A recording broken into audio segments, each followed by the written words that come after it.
મનીષા અહીંયા આવ તો. હા મમ્મી બોલો. રસોઈ બનાવી નાખ ને જલ્દી, મને બહુ ભૂખ લાગી છે.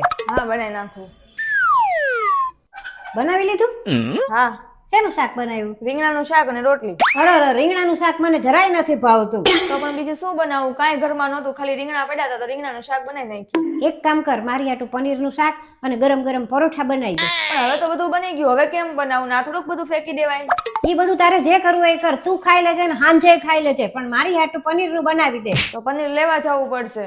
એક કામ કરું, પનીર લઈ આવું, અને તમને એકલું તો પંજાબી ભાવશે નહીં, એટલા માટે એની સાથે રાયતું બનાવી નાખશું. તો થોડુંક દહીં લેતા આવું, અને આમ થોડુંક ગળ્યું હોય તો વધારે મજા આવશે ને. તો 3-4 કિલો ગુલાબ જાંબુ લેતા આવું, અને ખમણ ઢોકળા થોડાક લેતા આવું, અને એની સાથે આપણે છાશ નહીં પીએ, સોડા પીશું, તો હું સોડા લેતા આવું, 2 બાટલા સોડા ને લાવું, અને છેલ્લે આઈસ્ક્રીમ લેતા આવું. હું મારી મજાક કરે છે? તો મમ્મી શરૂઆત કોણે કરી?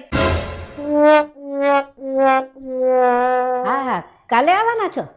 હા લે હારું લ્યો, સરસ આવી જાવ કાલે. બધી તૈયારી કરી નાખજે, અને હું છે ને અહીંયા બધું તૈયાર કરાવી નાખું. તમે જમવાનું અહીંયા રાખજો. એ હા ભલે.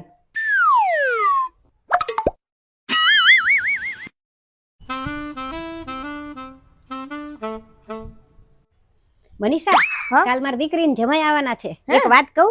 હા કયો ને. જ્યારે મારી છોકરીને જમાઈ આવે ને ત્યારે હું બહુ ખુશ થઈ જાઉં છું. મને એમાં એટલો આનંદ થાય ને. ઈ તો મેં જોયું છે, જ્યારે દીદી ને જીજાજી આવે ને ત્યારે તમે બહુ ખુશ થઈ જાવ છો. હા હો. પણ હું એક વાત કહું. હા કે ને, એમાં હું? પણ જ્યારે મારા પિયર વાળા આવે ને ત્યારે જ તમારું મોઢું ફૂલી જાય છે, રૂમમાં જઈને બેસી જાવ છો. એમ ન થાય કે બાજુમાં આવીને બેસે.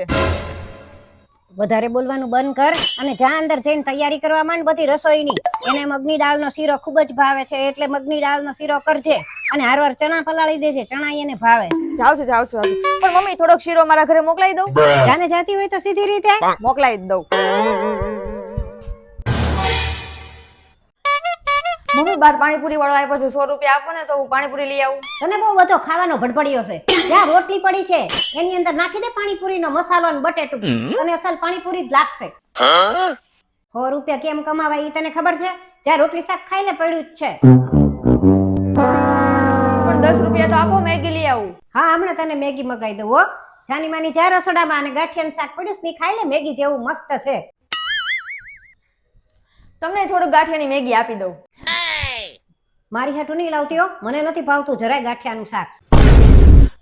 જોતો હતી બાર પાણીપુરી વાળો ઉભો છે કે વયો ગયો? હા જોઈ લો. આપડા બે માટે પાણીપુરી મંગાવો છો ને? 2 મિનિટ આવું. બે માટે કાંઈ નહીં, મારી એકલીની માટે જ. આ તો મને છે ને 2 દિવસથી મોટું ખાવા આમ કઈ સ્વાદ નથી લાગતો એકેય વસ્તુનો, એટલે મારી હાટુ લઈ આવજો પાણીપુરી. મમ્મી તો ક્યાંય આગળ પહોંચી ગયો.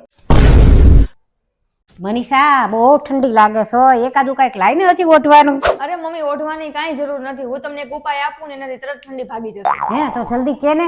તમે પેલા ઓલી હિન્દીમાં કહેવત સાંભળી છે, લોહે લોહે કો કાટતા હે ઓર ઝેર ઝેર કો મારતા હે? સાંભળેલી જ છે, પણ ઈ કે ને તું કે ઠંડી કેવી રીતે જાય? ઈ કહેવત ઉપરથી મેં એવું વિચાર્યું કે ઠંડી ઠંડીને મારશે, તો તમે છે ને એક કામ કરો, બરફવાળા પાણી નાહી લો, તરત ઠંડી ભાગી જાય. બાથરૂમમાં રાખું ઠંડુ પાણી બરફનું, ક્યાં લાવી દઉં? તું જા અહીંથી, નહીં તો દંડો લાવ. મેં તો તમારા સારા માટે કર્યું, મારે શું.